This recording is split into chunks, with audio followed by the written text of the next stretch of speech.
వాళ్ళు మాత్రం ఎప్పుడు ఆధిపత్యం చెలాయిస్తూ ఉంటారు. సేమ్ మనకి అంబేద్కర్ రాజ్యాంగంలో ఎలా ఉంటుందో దానికి ఆపోజిట్‌లో ఉంటదనమాట. ఆడవాళ్ళ మీద అఘాయిత్యాలు చేయకూడదు అనుందనుకో, చేయాలని ఉంటది. డబ్బుల కోసం వెంపర్లాడకూడదు. లాస్ట్‌కి మనం పట్టుకుపోయేది ఏముండదు. సో, కష్టపడి సంపాదించాలి. మనం సంపాదించిన దానికి గవర్నమెంట్‌కి, ప్రభుత్వానికి ట్యాక్స్ కట్టాలి. ఏదైనా గానీ నిజాయితీగా సంపాదించాలి, లెక్కలో ఉండాలి అని అంబేద్కర్ రాజ్యాంగంలో ఉందనుకోండి ఫర్ ఎగ్జాంపుల్ మన చట్టంలో. దానికి వ్యతిరేకంగా రాజిరెడ్డి రాజ్యాంగంలో ఉంటది. అక్రమంగా ఎంతైనా సంపాదించేయాలి. వందల కోట్లు, వేల కోట్లు ఏమైనా సరే మనకు సరిపోవు. ఎంతొస్తే అంత లాగేయాలి.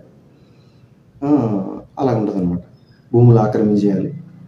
కానీ ఇప్పుడు ఎవరైనా తప్పు చేశారనుకోండి, వాళ్ళని చట్ట ప్రకారంగా శిక్షించాలి. వాళ్ళ మీద కేసు పెట్టాలని ఉంటది.